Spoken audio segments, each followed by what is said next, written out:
వర్తమానాన్ని చదువుకుందాం. ఆదికాండము 17వ అధ్యాయం. ఆదికాండము 17వ అధ్యాయము 1 నుండి 2 వచనాలు మనము అందరం కలిసి చదువుకుందాం. ఆదికాండము 17వ అధ్యాయము 1 నుండి 2 వచనాలు అందరం కలిసి చదువుకుందాం. బైబిల్స్ ఉన్న వారందరూ తీయాలి, చదవాలి. ఒకసారి వాక్యం చదవబోయే ముందు బైబిల్ కోరస్ ఒకసారి పెడదాం. అందరం బైబిల్ పైకెత్తి, తలకంటి పైకెత్తి బైబిల్ కోరస్ పడదాం. పఠింప శ్రేష్ఠ గ్రంథము బైబుల్, పఠింప శ్రేష్ఠ గ్రంథ అనుదినం పఠించిన ప్రేమ తోడ నడుపును. ఓ పఠింప శ్రేష్ఠ గ్రంథము Bible, the best book to read, the best book to read is the Bible. If you read it every day, oh, the best book to read is the Bible. అందరూ Bible కొనుక్కోండి. కొంతమంది Bible లేకుండా వచ్చారు. ఇది భక్సింగ్ గారి యొక్క దర్శనం. అది దాన్ని మనం నెగ్లెక్ట్ చేయొద్దు. ఆయన దైవజనుడు మనకు బోధించిన గొప్ప మాదిరి.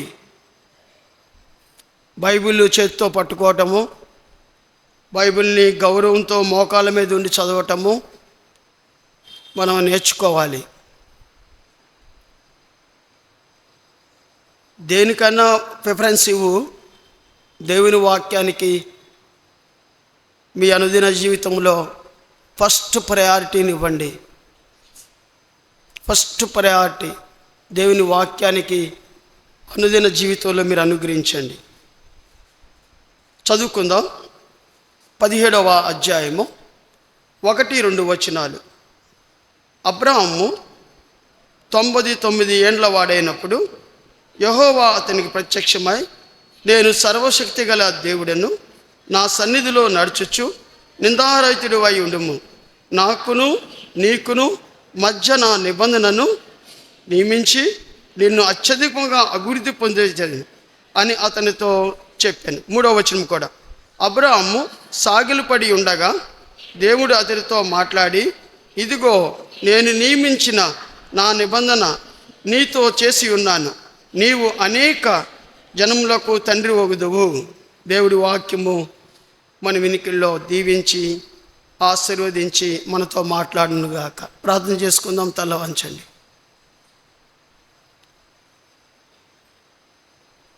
సంవత్సరములో 10 నెలలు అయిపోయినాయి. 11వ నెలలోకి అడుగు పెట్టావు. ఒకవేళ దేవుడు నిన్ను అడిగితే, ఈ 10 నెలలు నా కోసం ఏం చేశావంటే నీ దగ్గర సమాధానం ఉందా?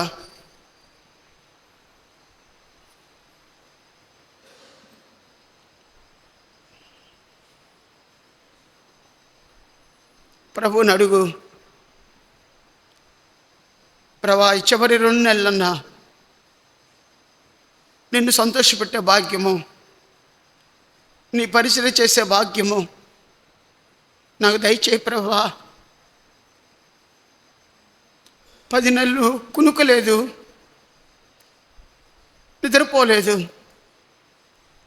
నిన్ను నన్ను కాపాడుతూ వచ్చిన దేవునికి ఏం చెల్లిద్దాం? 10 నెలలు ఆయన రెక్కల నీడలో కాపాడాడు, కాచాడు, పోషించాడు, సంరక్షించాడు, ఆరోగ్యం ఇచ్చాడు, తన రెక్కల నీడలో ఉంచాడు. ఈ సంవత్సరంలో ఈ 2 నెలలైనా నీ సేవ చేస్తాను ప్రభువా. ఒక తీర్మానం చేసుకో, ప్రార్థన చేసుకుందాం. ప్రేమ కలిగిన తండ్రి, కృప కలిగిన దేవా, 10 నెలలు ఎంతో కాపాడావు,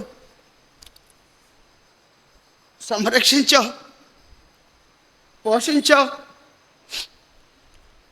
నన్ను నా బిడ్డలను పోషించావు, నన్ను నా భార్యని జ్ఞాపకం చేసుకున్నావు, నా కుటుంబాన్ని జ్ఞాపకం చేసుకున్నావు, సజీవ లెక్కలో ఉంచావు. దేవా నీకు వందనాలు. ఈ సంవత్సరంలో 2 నెలలు మిగిలిపోయి ఉన్నాయి. ఈ 2 నెలలు నీకు సాక్షిగా జీవించే బ్రతుకు నాకు అనుగ్రహించండి. నమ్మకమైన వాడిగా మార్చండి, యథార్థవంతుడిగా మార్చండి. యథార్థత అనే అంశం అయిపోతుంది ప్రభువా. ఈ 2 నెలలన్నా యథార్థంగా జీవించే బ్రతుకు నాకు ఇవ్వు ప్రభువా. మీరే మాకు సహాయం చేయమని కోరుకుంటూ, వాక్యమై ఉన్న దేవుడివి, వాక్యానుసారంగా మాట్లాడే దేవుడివి, మీరు మాకు అనుగ్రహించమని కోరుకుంటూ యేసు నామములో ప్రార్థించి మీకు వింతేడుకున్నాం తండ్రి, ఆమేన్. దేవుని యొక్క వాక్యాన్ని చూద్దాం. దేవుని యొక్క వాక్యం ఎంత అద్భుతమైనదో ఒకసారి మన జ్ఞాపకం చేసుకుందాం.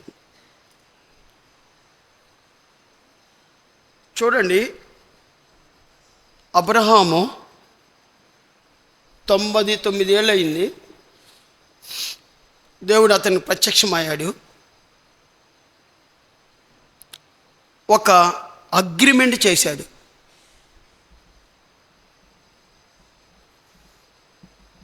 అగ్రిమెంట్ చేశాడు. దానినే నిబంధన అని అంటారు, దానినే కన్వెనెంట్ అని కూడా అని అంటారు. అగ్రిమెంట్ చేశాడు.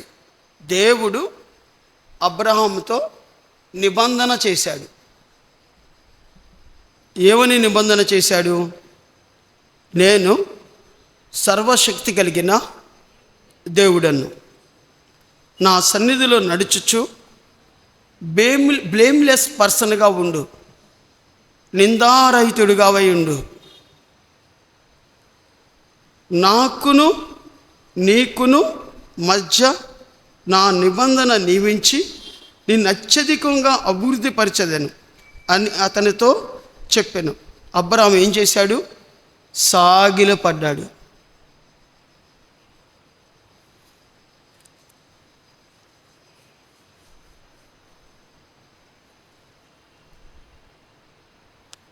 దేవుడు మనకు కూడా ఒక వాగ్దానం ఇచ్చాడు. సంఘ వాగ్దానం ఇచ్చాడు, వ్యక్తిగత వాగ్దానం ఇచ్చాడు. దేవుడు నీతో ఒక నిబంధన చేశాడు. అవునా కాదా? చేశాడా చేయలేదా? అది ఎలాంటి నిబంధన తెలుసా? చూడండి, 7వ వచనంలో చివర నిత్య నిబంధన, నిత్య నిబంధన. అది ఎవర్ లాస్టింగ్ అగ్రిమెంట్. దేవుడు అబ్రహాముతో నిబంధన చేశాడు. దేవునికి ఒక పేరుంది, ఆయనకు సర్వశక్తి కలిగిన దేవుడు. అబద్ధమాడుటకు ఆయన నరుడు కాదు. ఆయన ఎన్నడూ అబద్ధం ఆడలేదు. చేస్తానంటే చేశాడు. అవునా కాదా? God agreement to man. దేవుడు మనుషులతో అగ్రిమెంట్ చేసిన దాన్ని నెరవేర్తించాడు. అది నిత్యమైన నిబంధనగా నిర్వర్తించాడు. మళ్ళీ చెప్తున్నాను, God agreement to man, covenant to man. దేవుడు అబ్రాహాముతో నిబంధన చేశాడు. My question is, my advice is, my humble request is ఏంటో తెలుసా? నువ్వు ప్రభువుతో అగ్రిమెంట్ చేశావా? చేతులెత్తి దండం పెడుతున్నాను. కారణం చెప్పనా? దేవుడు అగ్రిమెంట్ చేస్తే never failure in his life. దేవుడు అగ్రిమెంట్ చేస్తే మాట తప్పడు, అబద్ధ మాటకు నరుడు కాదు. ఆయన మర్చిపోవటానికి ఆయన మానవుడు కాదు. ఆయన నిన్ను జ్ఞాపకం చేసుకుంటాడు.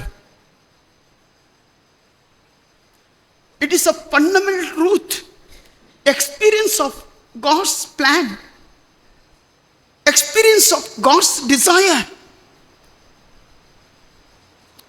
ఫండమెంటల్ ట్రూత్ ఏంటి తెలుసా? దేవుడు అగ్రిమెంటు మన పట్ల నెరవేరింది. బట్ మై క్వశ్చన్ ఈస్,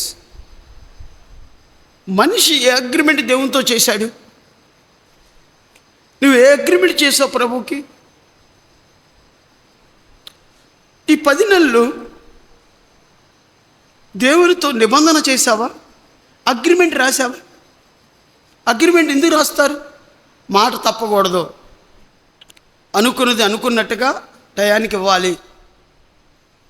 నాకు అమ్ముతానని ఇల్లు ఖచ్చితంగా ఆ రోజుకి నువ్వు అమ్మాలి, డబ్బులు ఇవ్వాలి, ఇవ్వని పక్షంలో 2 రూపాయల వడ్డీ కట్టాలి అని అగ్రిమెంట్ లోకం రాసిద్ది.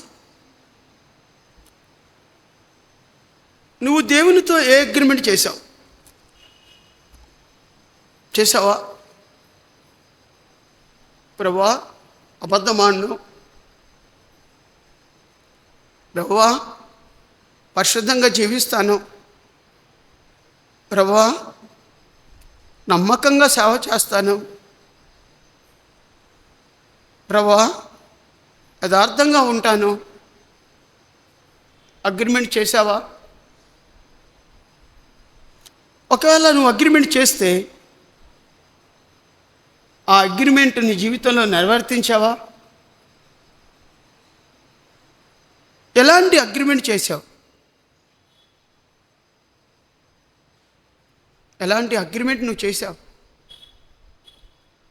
చేసిన అగ్రిమెంట్ నిలబడిందా నీ జీవితంలో? 10 నెలలు కాపాడావా? మాట మీద నిలబడ్డావా? వాక్యానుసారంగా నిలబడ్డావా? పడిపోయావా? లేచావా? నువ్వు అగ్రిమెంట్ చేస్తే వేటి మీద అగ్రిమెంట్ చేశావు? This is my question today. బలలో పరీక్షించుకోవడానికి, ప్రభు దగ్గర మళ్ళీ తిరిగి కట్టుకోవడానికి, మళ్ళీ నూతన సంవత్సరంలో ప్రవేశించడానికి, నూతనంగా యథార్థంగా నూతన సంవత్సరంలో అడుగుపెట్టడానికి దేవుడు ఎందుకో నాకు భారాన్ని ఇచ్చాడు. ఆ భారాన్ని మీతో పంచుకుంటాను నేను. సింపుల్ అగ్రిమెంటే. ప్రభుతో నువ్వు అగ్రిమెంట్ చేయడానికి నీకు ఇష్టమేనా? సింపులే, చాలా సింపుల్ అగ్రిమెంటే. దేవుడు అబ్రాహాముతో అగ్రిమెంట్ చేశాడు. అబ్రహాము దేవునితో అగ్రిమెంట్ చేశాడా? చేసుంటే ఎలాంటి అగ్రిమెంట్ చేశాడు? వేడితో చేశాడు. ఆ అగ్రిమెంట్ మీద అబ్రహాము నిలబడ్డాడా లేదా? ముందు అబ్రాహాము అని పిలుస్తాడు, తర్వాత అబ్రహాము అని పిలుస్తాడు. ఈరోజు అబ్రహాము దేవునితో చేసిన అగ్రిమెంట్ ఏంటి? వేడితో అగ్రిమెంట్ చేశాడు. నువ్వు కూడా అలా అగ్రిమెంట్ చేయాలని దేవుడు ఆశపడుతున్నాడు. దేవుడు కోరికగా ఉంది ఆయనకి.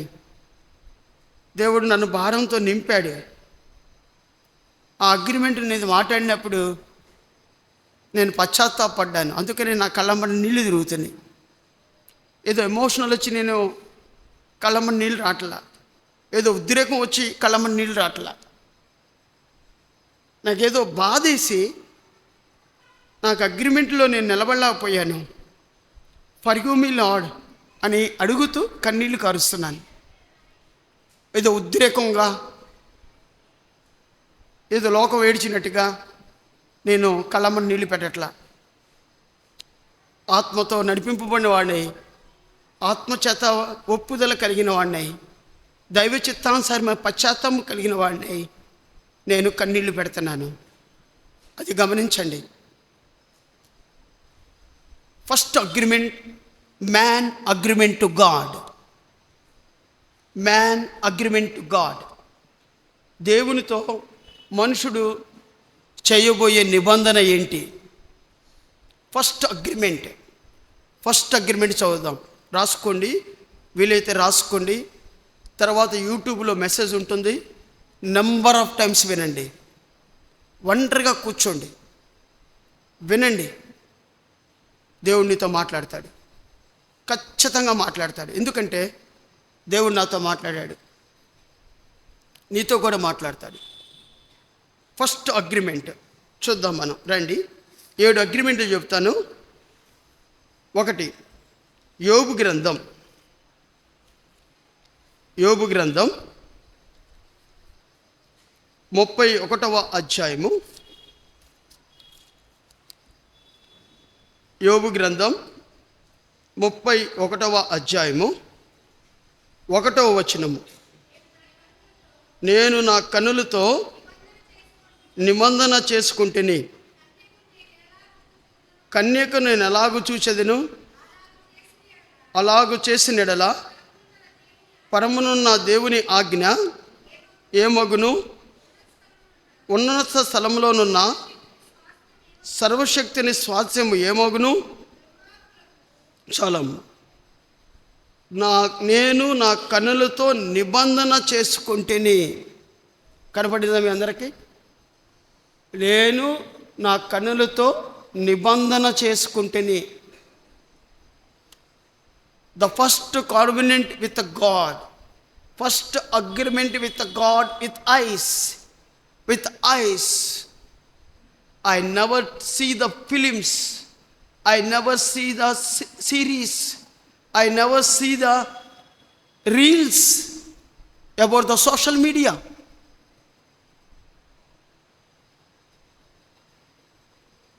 Are you understand? నేను ఎప్పుడూ సినిమాలు చూడను, సీరియల్ చూడను, సీరియల్స్, రీల్స్ తిప్పను.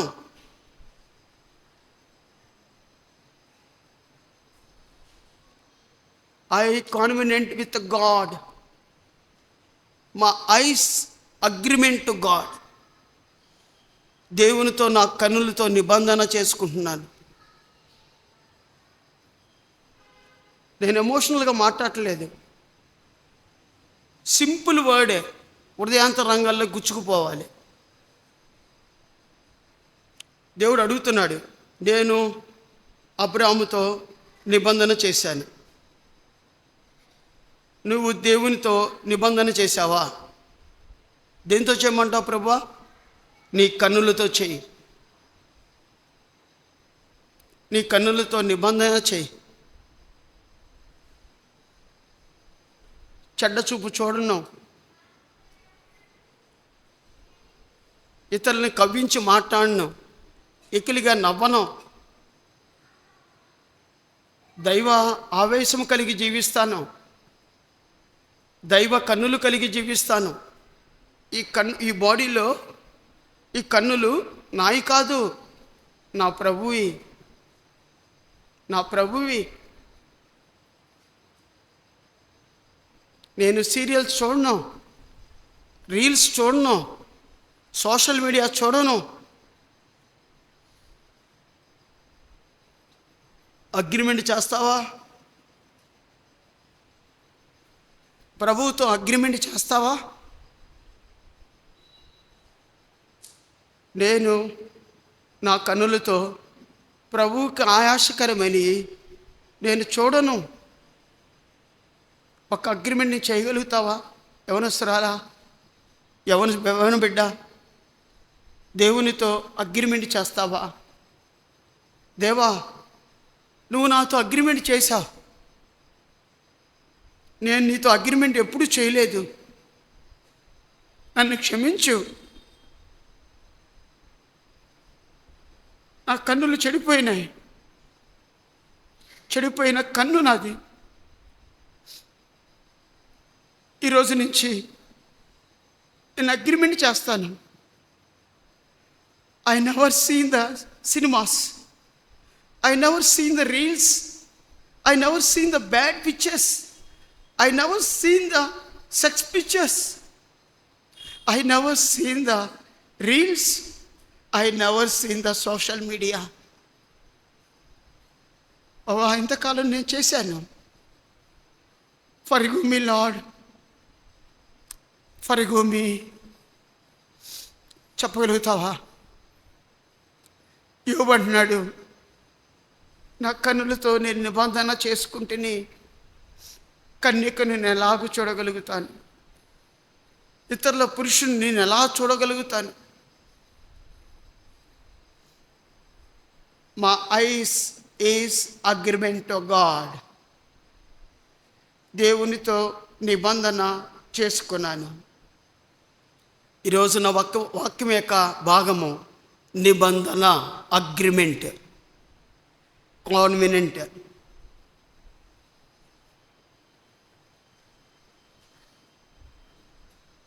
ఇది గమనించాలి మీరు. కన్నులతో నిబంధన చేసుకున్నాడు అబ్రాము.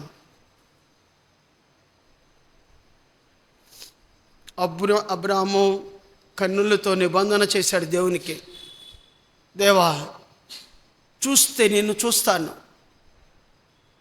నీ మహా తేజస్సును చూస్తాను, నీ పరలోకాన్ని చూస్తాను, పరలోకపు వెలుగును ధరించుకుంటాను, పరలోకం వారసుడిగా మారిపోతాను.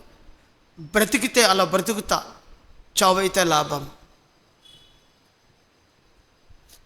That is the agreement with God. Man agreement with God. దేవునితో మానవుడు నిబంధన. ఏంటి ఆ నిబంధన? నెంబర్ 1, కన్నులతో నిబంధన చేసుకుంటాను. Are you ready? చేసుకుంటావా? నా కన్నులతో నేను నిబంధన చేసుకుంటాను. ఆ బల్లకెళ్ళి చూడు, ఆ రొట్టె ఆయన శరీరము, ఆ ద్రాక్షారసం ఆయన రక్తము కాచబడిన ఆ శరీరాన్ని జ్ఞాపకం చేసుకో. ఆ ప్రకారమే భోజనమైన పిమ్మట ఆయన ఒక పాత్రను ఎత్తుకొని, మీ కొరకు నా కొత్త నిబంధన, ఆ నిబంధన జ్ఞాపకం చేసుకో. ఆ కొత్త నిబంధన,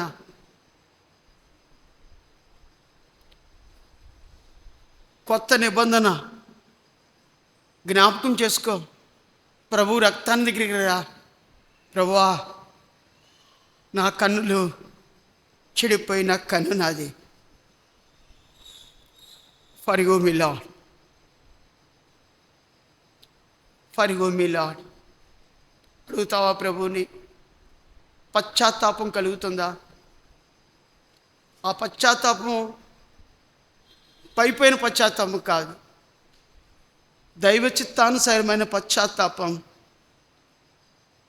మనలో కలగాలి. అది ఉద్రేకపూర్వకమైనది అవ్వకూడదు.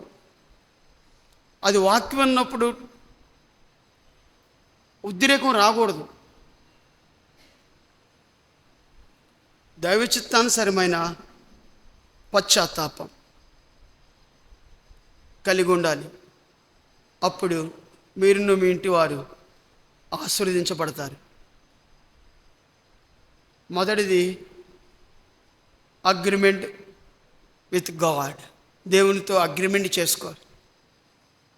రెండో దానికి వెళ్ళిపోదామా? రెండో చూద్దాం రండి. రెండో చూద్దాం. మొదటి సమూయేలు గ్రంథం,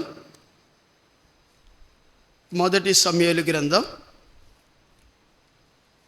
మొదటి సమూయేలు గ్రంథం 17వ అధ్యాయము,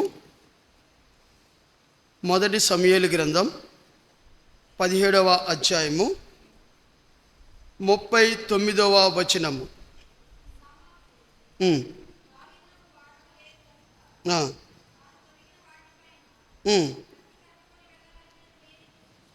చూసుకొని తర్వాత దావీదు, ఇది నాకు వాడుక లేదు, వీడితో నేను వెళ్ళలేనని సౌలుతో చెప్పి వాడు తీసివేసి తన కర్ర చేత పట్టుకొని ఏటి లోయలో ఉండి 5 నున్నరాళ్ళు ఏరుకొని దాని యొద్ద చిక్కంలో ఉంచుకొని వడిసేల చేత పట్టుకొని ఫిలిప్పీ యొక్క చెరువు వరకు పోయాను. చాలమ్మా. సౌలు, దావీదు వాళ్ళ నాన్న యెషయా గారు వాళ్ళ నాన్న చిన్నోడివి, నువ్వు దావీదు అన్నల దగ్గరికి వెళ్ళమ్మా, యుద్ధంలో ఉన్నారు, ఇదిగో ఇవి వాళ్ళకి పెట్టి ఆహారం పెట్టిరమ్మా అని పంపించాడు. పంపిస్తే వెళ్ళాడు, దావీదు వెళ్ళాడు. అన్నలు చూశాడు, వీడు యుద్ధం చూడటానికి వస్తున్నాడు, వీడికి ఇక్కడికి ఏం పని, గొర్రెలు కాసుకోకుండా ఇక్కడికి ఏం పని వీడు అని తిట్టి పంపిస్తారు. పంపించేటప్పుడు ఆ ఫిలిప్పీల దండిలో ఉన్న గొలియాతు అరుస్తాడు.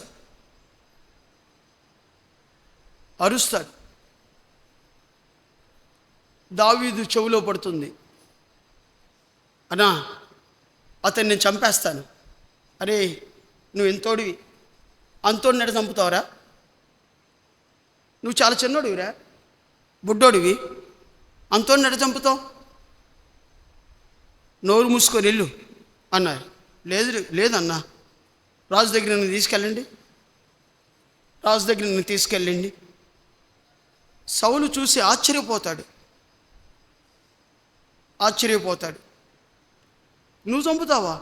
మాకే వణుకు పుడుతుంది. నువ్వు చంపుతావా? అవునయ్యా, నేను చంపుతాడు, ఎందుకంటే నా దేవుడు గొప్పవాడు, గొప్ప కార్యాలు చేస్తాడు. అయితే సౌలు భటులను పిలుస్తారు. పిలిచి ఇతనికి శిరస్నానం పెట్టండి, యుద్ధ సామాగ్రి తగిలించండి, యుద్ధానికి రెడీ చేయండి, కత్తిని డాల్ని కట్టండి అని అంటాడు. ఆయన అంటాడు, దావీదు అంటాడు, అమ్మో చాలా బరువుగా ఉంది రాజా, ఇది నాకు వాడుక లేదు. సీ దట్ వర్డ్, ఇది నాకు వాడుక లేదు.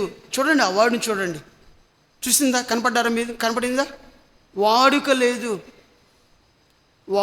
లేదు. తనకు చేతనైంది ఒకటే, గొర్రెల కాపరి కర్ర పట్టుకున్నాడు, ఏట్లోకి వెళ్ళాడు, 5 నున్నరాళ్ళు తీసుకున్నాడు. అతనికి చేతనైంది అదే. నాకు ఇదే చేతో, కర్ర పట్టుకోవడం చేతో, ఏట్లో 5 నున్నరాళ్ళు ఒడిశాల్లో చిక్కంలో పెట్టుకుంటాను, యుద్ధానికి వెళ్తా. నా దగ్గర ఉంది ఇదే, నా దగ్గర 5 రూపాయల పెన్నే ఉంది, స్టేట్ ర్యాంక్ సంపాదిస్తా. 5 రూపాయల పెన్నే, నా దగ్గర ఎటువంటి కాస్ట్లీ పెన్ను కూడా లేదు, నా దగ్గర ఏమీ లేదు. అలాంటి కాస్ట్లీ పెన్ను కూడా వాడాల్సిన నెసిటీ నాకు లేదు. నాకు చేత కాదు కూడా, రాయటం రాదు, చక్కగా ప్రజెంటేషన్ చేయలేను కాస్ట్లీ పెన్నుతో, లగ్జరీ లైఫ్ నాలో లేదు, ఇది నాకు వాడుకలో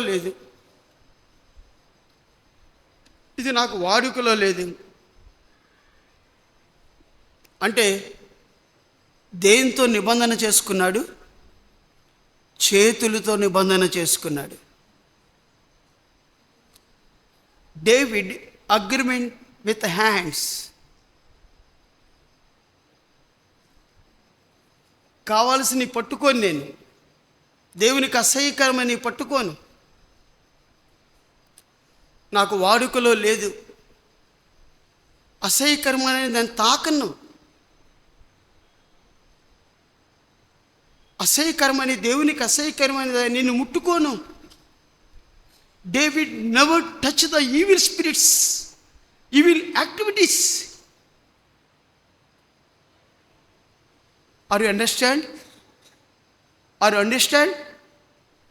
దేవుని వాక్యాన్ని జాగ్రత్తగా వినండి. మీ హృదయాంతరంగంలోనికి చొచ్చుకుపోవాలి. అది నా ఆశ. అందుకనే చాలా నిదానంగా చెప్తున్నాను. ఆవేశంగా, ఉద్రేకంగా నేను చెప్పట్లా. ప్లెజెంట్గా వినండి. హృదయానికి, వాక్యానికి చోటు ఇవ్వండి. హృదయంలోకి రా ప్రభువా అని ప్లెజెంట్గా వినండి. టెన్షన్గా వినబాకండి, ఉద్రేకంగా వినబాకండి.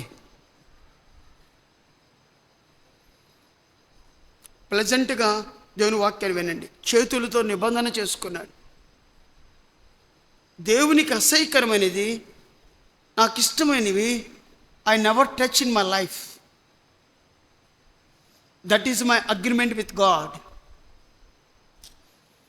Are you doing like that? Are you doing like that? చేస్తావా? చేతులు తనకి సింపులేగా. నేనే కష్టం చెప్పానా? కన్నులేగా, ఈజీయేగా, సింపులేగా. దేవుడు నిన్ను కష్టమైన అడుగుతున్నాడా? ఆ కొండను ఎత్తు అన్నాడా? చేతులతో ఆ బరువును మొయ్యి అన్నాడా? Very simple. నువ్వు నా దేంతో కమాండ్మెంట్ చేయాలంటే, దేంతో కాన్ఫిడెంట్ చేయాలంటే, దేంతో అగ్రిమెంట్ చేయాలంటే విత్ అవర్ హ్యాండ్స్తో అగ్రిమెంట్ చేయి. చెడ్డవాటిని ముట్టుకోను, ప్రభువుకి అసహ్యకరమైన ముట్టుకోను. ప్రభువుకి ఇష్టం లేనిది, నాకు ఇష్టమైనవి నేను ముట్టుకోను. చేతులతో నిబంధన చేసుకున్నాడు డేవిడ్. ఇది నాకు వాడుకలో లేదు. వాడుకలోని లేని దాన్ని వాడుకలోని తెచ్చుకున్నావా లేదా? అర్థమైందా తమ్ముళ్ళు, చెల్లెళ్ళు? అర్థమైందా? వాడుకలో లేదు. చిన్నప్పటి నుంచి అసలు నీకు తెలీదు. వాడుకలో తెచ్చుకున్నావా లేదా? డేవిడ్ చిన్నవాడే. Greats thing to God. గొప్ప కార్యాలు చేశాడు దేవుని ఎదుట. అందుకనే గొలియాతును సునాయాసంగా కొట్టేశాడు. ఒడిశాల 5 నూనె రాళ్ళు. కారణం డేవిడ్ అగ్రిమెంట్ విత్ హ్యాండ్స్. సింపులే. దేవునితో నిబంధన చేశాడు, గ్రేట్ థింగ్స్ చేశాడు. అండర్స్టాండ్? అర్థమైందా? వాక్యం చెప్పేంత గొప్పనేం కాదు నేను. బాగా అర్థమయ్యే రీతిగా చెప్పాలని ఆశ తప్ప, నా కోరిక, ఆశ తప్ప నాకు ఇంకేమీ లేదు. వాక్యాన్ని విని హృదయంలో నొచ్చుకొని దాని ప్రకారంగా జీవించాలనే ఆశ తప్ప నాకు ఇంకోటి ఏది లేదు. అదే నా కోరిక. దేవుని ఆశ ఏంటి తెలుసా? చేతులతో లంచం ముట్టుకోను. నీకు అసహ్యకరమైనది లంచాన్ని నేను ముట్టుకోను. నీకు ఇష్టం లేని దాన్ని నేను ముట్టుకోను.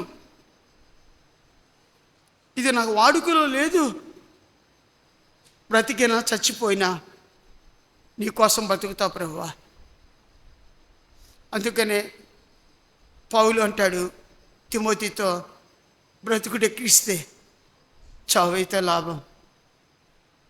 సంఘంతో అంటాడు, బ్రతికితే ప్రభు కోసం బతకండి, ఇలా చనిపోండి.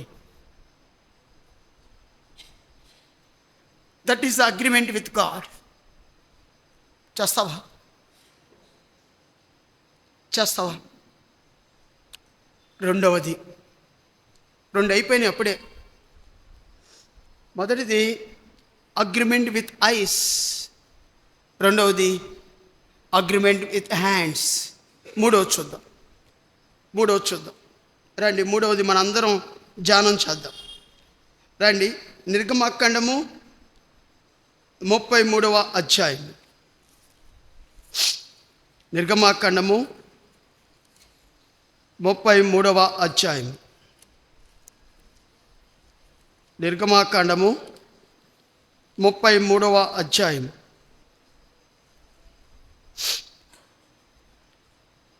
33వ అధ్యాయము 11వ వచనము. మనుష్యుడు తన స్నేహితుతో మాట్లాడినట్లు యెహోవా మోషేతో ముఖాముఖిగా మాట్లాడుచుండెను. ఆ తరువాత అతడు పానీయంలోనికి తిరిగి వచ్చుచుండెను. అతని పరిచారకుడును నూను కుమారుడైన యెహోషువ అనే ఓనస్తుడు గుడారములో నుండి వెలుపలకు రాలేదు. గుడారంలోకి వెళ్ళటానికి దేంతో వెళ్తాడు? కాళ్ళతో వెళ్తాడు లోపలికి వెళ్ళేటప్పుడు. అవునా? సత్యమైన నేను మాట్లాడింది. బయటికి రావాలంటే కాళ్ళతో బయటికి రావాలి. మోషే దేవునితో మాట్లాడుతున్నాడు. 40 దినాలు అయిపోయింది. ప్రజలందరూ టెన్షన్ పడుతున్నారు. మా నాయకుడు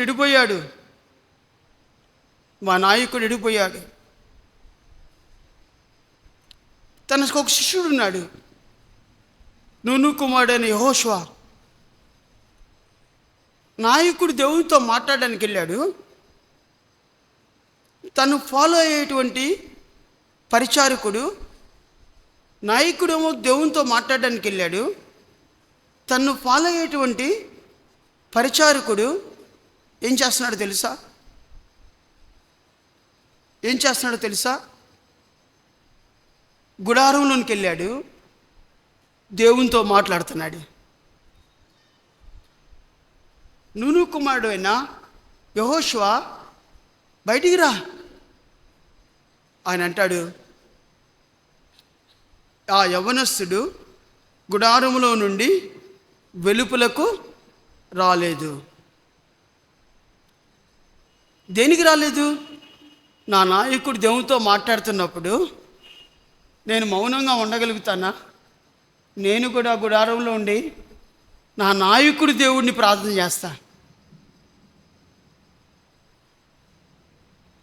కాళ్ళతో నిబంధన చేసుకున్నాడు. నాయకుడేమో దేవునితో మాట్లాడుతున్నాడు. తన ఫాలో అయ్యే శిష్యుడు కూడా దేవునితో మాట్లాడుతున్నాడు. నాయకుడేమో పబ్లిక్లో మాట్లాడుతున్నాడు, శిష్యుడేమో గుడారం నుండి మాట్లాడుతున్నాడు. This is the fundamental agreement with God. పెద్దలు పరిచర్య చేస్తున్నప్పుడు పరిచారకులు, విశ్వాసులు ప్రార్థన చేసే వాళ్ళుగా ఉన్నారా? లేదా ఎప్పుడు టీ ఇస్తాడా, ఎప్పుడు బిస్కెట్లు పెడతాడు, ఎప్పుడు తిందాం ఇలా ఆలోచిస్తున్నారు. ఉపవాస ప్రార్థనలో ఎప్పుడు జోయిలన్న జావెత్తాడు, వీటి మీద కాన్సన్ట్రేషన్ ఉంటుందా?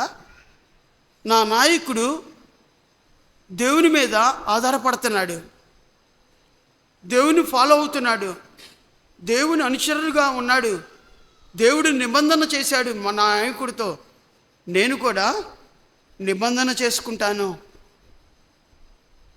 దేంతో నిబంధన చేసుకుంటాను? నా నాయకుడు వచ్చేదాకా గుడారంలో నుంచి వెలుపలికి వెళ్ళను.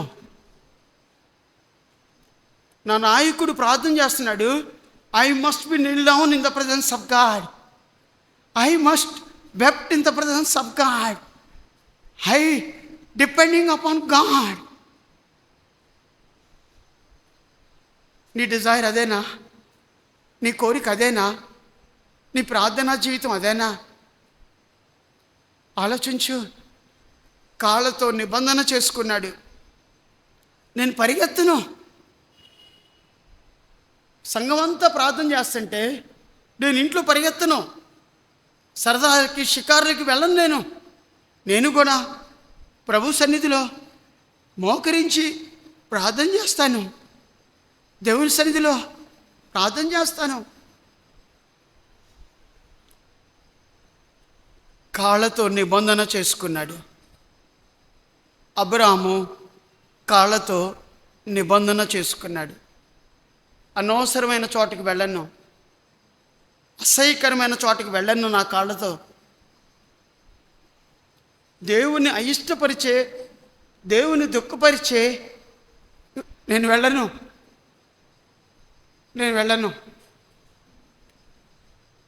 అవి నువ్వు వాడుకలో వచ్చినా లేదా? ఎన్నిసార్లు వెళ్ళావు ఇంట్లో చెప్పకుండా, తల్లిదండ్రులకు విధేయత చూపించకుండా, పెద్దలకు విధేయత చూపించకుండా? ఎన్నిసార్లు కొక్కిరించి మాట్లాడావు? ఎన్నిసార్లు ఎక్కిరించావు? ఎన్నిసార్లు తక్కువడిగా చేశావు? వీడు పనికిరాను అని అన్నావు. ఎన్నిసార్లు తీసేసినట్టుగా మాట్లాడావు? పర్వాలేదు, పైన ఆయన ఉన్నాడు, భూమి మీద మనం ఉన్నాం. పర్వాలేదు, నిండా వందనాలు. అయితే ప్రభు అంటున్నాడు, పర్వాలేదు నాన్న, అగ్రిమెంట్ చేయి, ఇక్కడి నుంచి నేను వెళ్ళనని. ఈ 2 నెలలు నేను వెళ్ళను, అగ్రిమెంట్ చేయి.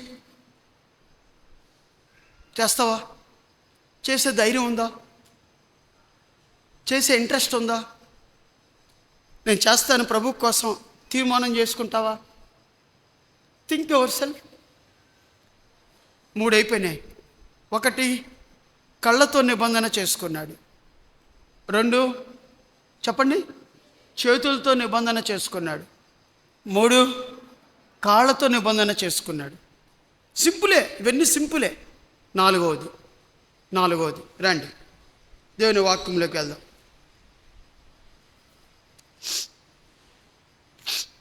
హెస్కేలు గ్రంథం, క్షమించండి, ఆదికాండం 39వ అధ్యాయము. ఆదికాండము 39వ అధ్యాయము 10వ వచనం. యేసేపు కనబడతాడు ఇక్కడ. ఇప్పుడు చదువుదాం. 39వ అధ్యాయము 10వ వచనం. ఆదికాండము చదువమ్మా.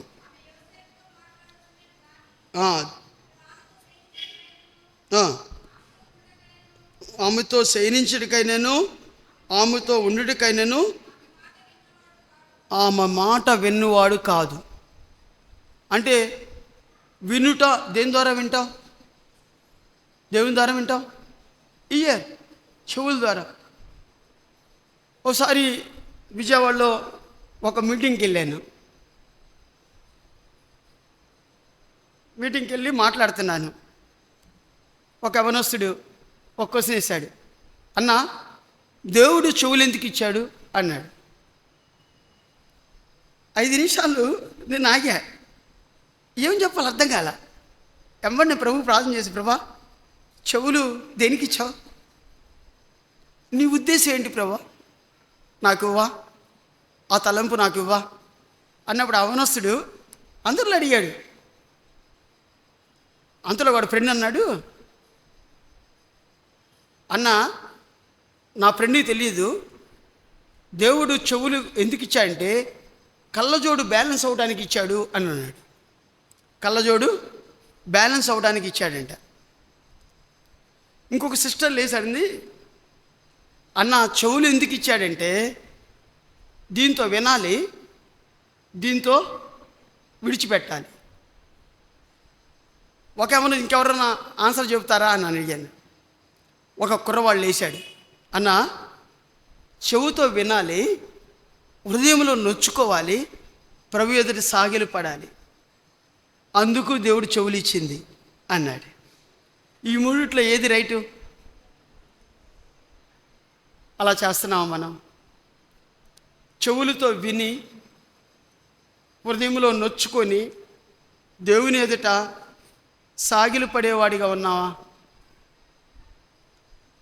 లేకపోతే వింటాం, వదిలిపెట్టడం, దులుపుకోవటం, వెళ్ళిపోవటం, ఇంతేనా? అబ్రాహాము దేవుని మాట విన్నాడు. నేను చెప్పుతున్న దేశానికి వెళ్ళు, నేను చూపిస్తున్న దేశానికి వెళ్ళు. ఇస్సాకు భార్య కోసం ఎలియాజర్ని పంపించు, నేను చూపిస్తున్న దేశానికి, నేను చూపిస్తున్న బావి దగ్గరికి వెళ్ళు. బావికు వంటలకి నీరు పోసే స్త్రీ వస్తుంది, ఆమె ఇస్సాకు యొక్క భార్య. దేవుడు చూపించాడా లేదా? దేవుడు మాట విన్నాడా లేదా? అబ్రాహాము, నువ్వు నేను దేవుని మాట వింటున్నామా? నా మాట చాలా ఫోర్స్గా ఏమైనా బాధ కలిగిస్తుందా మిమ్మల్ని? క్షమించండి. దేవుని వాక్యం లోబడదాం. ఎన్ని చెడ్డమైన మాటలు విన్నా, అసహ్యకరమైన మాటలు విన్నా, దాన్ని దులిపేసుకున్నావా? ఈ చెవులతో విని చెవులతో దులిపేసుకున్నావా? లేదా ఆచరించావా? అనుసరించావా? వాడుకలోకి తెచ్చుకున్నావా? సీరియల్లో మాట్లాడిన మాటలే నిజ జీవితంలో చూపిస్తున్నావా? చూడండి, దేవునితో నిబంధన చేసుకుంటావా? చెవులతో నిబంధన చేసుకుంటావా? యేసేపు అంటున్నాడు, నేను ఆమె మాట్లాడుతుందంట, రోజు వచ్చి మాట్లాడుతుందంట, శయనించమని అడుగుతుందంట, పట్టుకోమని అడుగుతుందంట. ఆమె మాటల్లో దేన్ని కూడా వినలేదంట యేసేపు. చెవులకి, నా చెవులు కాదు, దేవుడు నాకు ప్రేమించిచ్చిన చెవులు, ఈ చెవులు దేవుని స్వరాన్నే వింటాయి, వేరే స్వరాన్ని వినదు అని యేసేపు నిబంధన చేసుకున్నాడు. చేసుకుంటావా నువ్వు? చెడ్డ మాటలు విన్న ప్రభా, నీకు ఇష్టం లేని మాటలు విన్న ప్రభా, నీకు అయిష్టమైన మాటలు విన్న ప్రభా, ఇక నుంచి ఇతరులు కీడు చేసే మాటలు విన్న ప్రభా, ఇతరులను గాయపరిచే మాటలు విన్న ప్రభా, నిబంధన చేసుకుంటావా? చెవులతో నిబంధన చేసుకున్నాడు అబ్రాహాము. చెవులతో నిబంధన చేసుకున్నాడు. 4 అయిపోయినాయి మనకి. మొదటిది చెప్పండి, కన్నులతో నిబంధన చేసుకున్నాడు. రెండోది చెప్పండి, చేతులతో నిబంధన చేసుకున్నాడు. మూడోది చెప్పండి, కాళ్ళతో నిబంధన చేసుకున్నాడు. 4వది చెప్పండి, చెవులతో నిబంధన చేసుకున్నాడు. 5వది చూద్దాం రండి. 5వది ఎస్తేరు గ్రంథం 475 పేజీ. ఎస్తేరు గ్రంథం 475 పేజీ.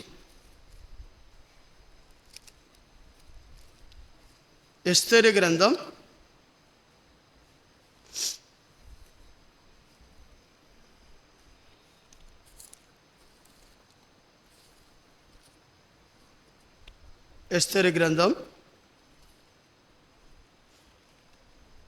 415 page number 415. ఎస్తేరు గ్రంథం 2వ అధ్యాయము. ఎస్తేరు గ్రంథం 2వ అధ్యాయము 15వ వచనము. మొర్దెకై తన కుమార్తెగా స్వీకరించుకొనిన తరువాత తన పినతండ్రి అయిన అబీహయీలు కుమార్తె అగు ఎస్తేరు రాజు నొద్దకు వెళ్ళుటకు వంతు వచ్చినప్పుడు స్త్రీలను కాయు రాజు యొక్క షండుడైన హేగే నిర్ణయించిన అలంకారము గాక ఆమె మరి ఏమీ కోరలేదు.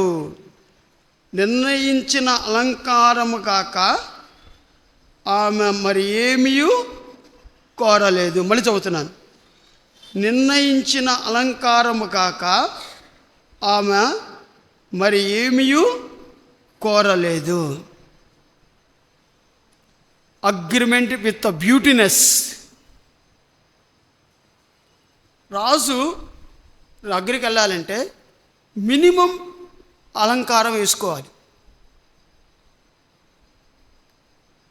నేను వాక్యంగా చదివింది నా కల్పితాలు ఏం చెబుతున్నానా?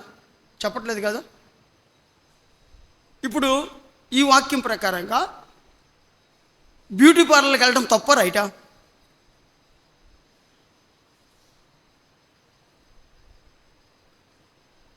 ఆలోచించండి.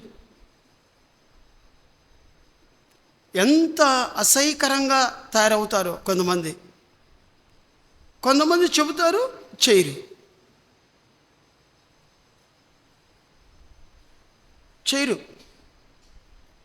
రాజు నిర్ణయించిన అలంకారం తప్ప ఇంకేది నేను ఎక్స్ట్రా చేయను. సింపుల్గా ఉంటాను. సింప్లిసిటీ నేర్చుకుంటాను నేను. దేవుడు నాకు ఇచ్చిన అందాన్నే తీసుకువస్తాను. నాకు ఇచ్చిన అందముతోనే నేను పెళ్లి కుమార్తెగా తయారవుతాను. నాకు ఇచ్చిన అందంతోనే, నాకు ఇచ్చిన కలర్తోనే పెళ్లి కుమార్తెగా వెళ్తాను అని నిర్ణయం చేసుకున్న కుమార్తెలు, కుమారులు ఎంతమంది?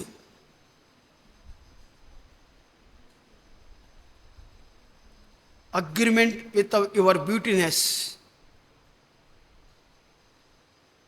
దేవునికి అసహ్యకరమైన పనులు ఎప్పుడూ చేయకూడదు. దేవుడి వాళ్ళ వెలుగు, దేవుడి వాళ్ళ మహిమ, దేవుడి వాళ్ళ అందం, దేవుడి వాళ్ళ ఆ కాంతివంతమైన ముఖాన్ని ఎప్పుడో తెలుసా? నీ మోకాలు నల్లబడితే మోకాలు తెల్లబడతాయి.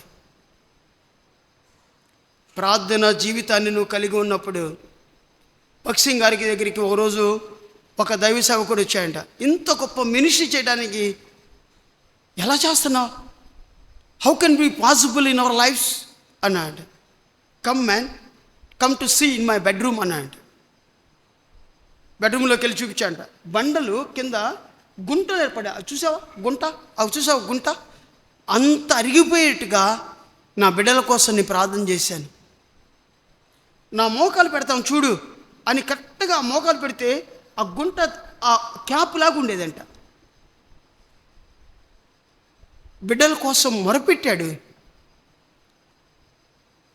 సంఘం కోసం మొరపెట్టాడు. అందుకనే కొన్ని వందల సంవత్సరాలు అయినా సంఘం నిలబడింది, ప్రభువు రాకడ వరకు నిలబడింది. That is the Neel down prayer. Neel down prayer. ఆయన ముఖాన్ని చూస్తే ఎంత అందంగా ఉంటుందో, అది పరలోకపు సంబంధమైన కాంతి. ఎవరి ముఖాలైతే వెలుగుతూ ఉన్నాయో వాళ్ళ మోకాల జీవితం బాగుందని అర్థం. అర్థమైందా? అగ్రిమెంట్ విత్ యువర్ బ్యూటీనెస్, అది ఐదవది. ఆరవ దానికి వెళ్ళిపోదాం. ఆరవ దానికి రూతు గ్రంథం. రూతు గ్రంథం 221, పేజీ నంబర్ 221. 221 1వ అధ్యాయము 18వ వచనము. తనతో కూడా వచ్చుటకు ఆమె మనసు కుదిరిందని నయోమి తెలుసుకున్నప్పుడు అందును గూర్చి ఆమెతో మాట్లాడుట మానెను. కనుక వారిద్దరూ బెత్లెహేమునకు వచ్చే వరకు ప్రయాణము చేసిరి. ఇక్కడ నయోమి కనపడుతుంది, అత్తగారు కనపడుతున్నారు, ఇద్దరు కోడళ్ళు కనపడుతున్నారు, ఓర్ప, రూతు. అనుకోకుండా తన భర్తలను దేవుడు తీసుకున్నాడు. నయోమి కూడా విధవరాలు. తన ఇద్దరు కోడలను పిలిచింది. అమ్మా, నేనైతే ముసలిదాన్ను, నేను ఇప్పుడు పెళ్లి చేసుకొని పిల్లల కనలేను. వాళ్ళు పిల్లల కన్నా పెద్ద వయసు వచ్చేలోపు మీరు ముసలోళ్ళు అయిపోతారు. నా పిల్లల్నిచ్చి పెళ్లి చేయాలంటే, మళ్ళీ చేయాలంటే నాకు ఆ శక్తి లేదు, ఆ బలము లేదు. అమ్మ ఓర్ప, అమ్మా రూతు, నా కూతుర్లు మీ ఇద్దరు భర్తలు చనిపోయారు, నా కుమారులు చనిపోయారు. కాబట్టి ఇదిగో అమ్మా, నేను మోయాబు దేశంలో ఉన్నాను, అదిగో బస వస్తుంది, మీ మీ తల్లిదండ్రుల ఇంటికి వెళ్ళిపోండి, వేరొక మ్యారేజ్ చేసుకొని సుఖంగా ఉండండమ్మా అని దీవించింది. చక్కగా ఉండమ్మా అని దీవించింది. ఓర్ప అన్నీ సర్దుకొని రెడీగా ఉంది అనుకుందాం. ఓర్క ఇమాజినేషన్లో ఉదయాన్నే ఫస్ట్ బస్సు వచ్చింది. ఓర్ప అత్తమ్మ టాటా, మామయ్య లేళ్ళే మామయ్య టాటా అని చెప్పింది. ఓర్ప బస్సుకి వెళ్ళిపోయింది. రూతు నయము చూసింది. రూతుకెళ్ళి బ్యాగ్ లేదు, బట్టలు లేవు. రూత్ అంతే నిలబడిపోయింది. అమ్మా సెకండ్ బస్సు వచ్చింది, ఎక్కు తల్లి అంతే. నయోమి అత్తకెళ్ళి అంతా చూసింది. మూడో బస్సు వచ్చిందమ్మా, బస్సు ఎక్కమ్మా, వెళ్ళమ్మా, అమ్మోళ్ళ ఇంటికి వెళ్ళమ్మా తల్లి, వెళ్ళమ్మా, నీ జీవితం బాగుండిద్ది, వెళ్ళమ్మా అని బతిలాడింది. అది కూడా వెళ్ళిపోయింది. లాస్ట్ బస్సు ఉంది, రాత్రి 10 గంటలకి. నయోమి అత్త అంటుంది, అమ్మా చివరి బస్సు ఎక్కమ్మా తల్లి, నేను దగ్గర నుండి పంపిస్తున్నా కదమ్మా, వెళ్ళమ్మా అని బతిలాడుతుంది. అడుగు బయట పెట్టలేదు. భర్త చనిపోయినా అడుగు బయట పెట్టలేదు. అత్తన్ని వదలలేదు. నీ జనమే నా జనము, నీ దేవుడే నా దేవుడు, మరణం తప్ప మన ఏది విడదీయదు. అగ్రిమెంట్ విత్ ద మైండ్,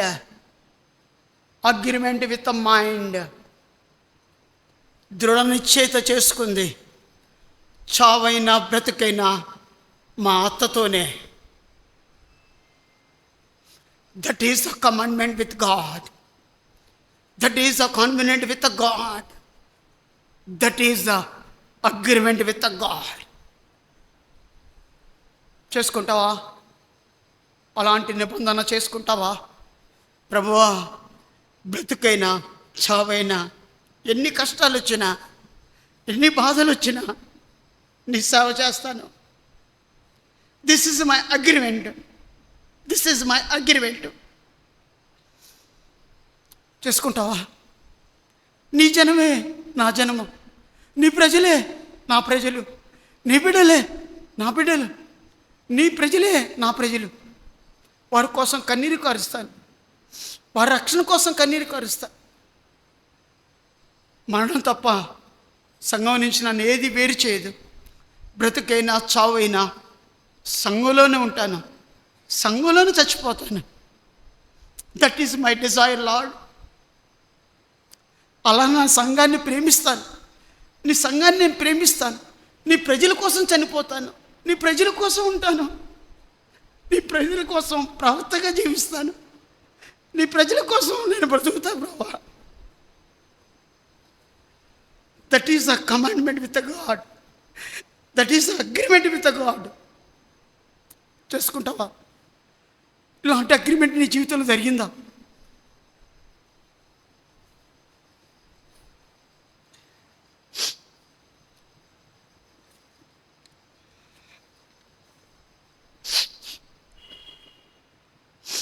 అయిపోయినాయి.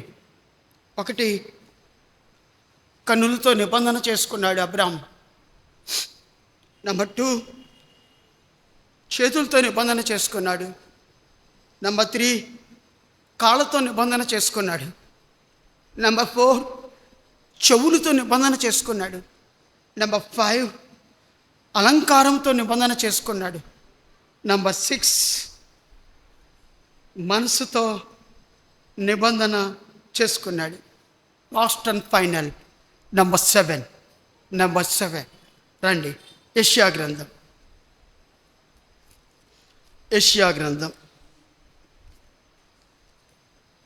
యెషయా గ్రంథం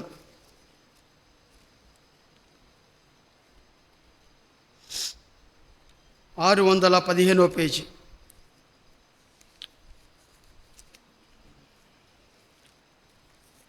615 పేజీ. యెషయా గ్రంథం 53వ అధ్యాయము. యెషయా గ్రంథం 53వ అధ్యాయము 7వ వచనము. అతడు దౌర్జన్యమునందును బాధింపబడెను, అతడు నోరు తెరవలేదు. వదకు తేబడిన గొర్రెపిల్లయు బొచ్చు కత్తిరించిన వాని ఎదుట గొర్రెయు మౌనముగా ఉండినట్లు అతడు నోరు తెరవలేదు. అండర్లైన్ దట్ వర్డ్, నోరు తెరవలేదు. Commandment, agreement, covenant with the mouth. ప్రభువుని ఆ కలవరిశిల్లోకి వెళ్ళబోయేటప్పుడు కొడాలతో కొడుతున్నారు. వీపంతా కూడా ఆ కొడాలు తగిలి ఆ సీసంపికలు గుచ్చుకుపోయి, ముళ్ళన్నీ గుచ్చుకుపోయి ఇట్లా లాగితే చేల్చుకొని బయటకు వస్తుంది శరీరం. రిబ్స్ కనపడుతున్నాయి, బోన్స్ కనపడుతున్నాయి.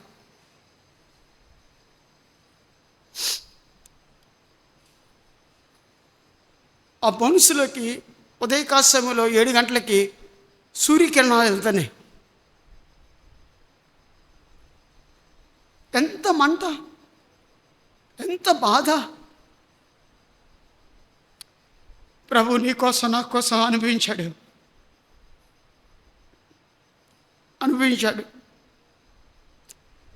నోరు తెరవలేదు. అసభ్యంగా మాట్లాడేవాళ్ళు ఎదుట నోరు తెరవలేదు. రాళ్ళతో కొట్టేవారు ఎదుట నోరు తెరవలేదు. చెప్పులు ఇసిరే వాళ్ళ పట్ల నోరు తెరవలేదు. ఆయన కలువరి శిలువలో నా కోసం నీ కోసం చనిపోయాడు. ఆయన కోసం ఒక కమాండ్మెంట్ చేస్తావా? ఒక అగ్రిమెంట్ చేస్తావా? లార్డ్, బ్రతికితే నీ కోసం బ్రతుకుతాను, చావైతే లాభం. అట్టి కృప ప్రభు మనందరికీ దయచేయునుగాక. ఆమేన్ చెప్పండి. ప్రార్థన చేసుకుందాం, తల్ల వంచండి.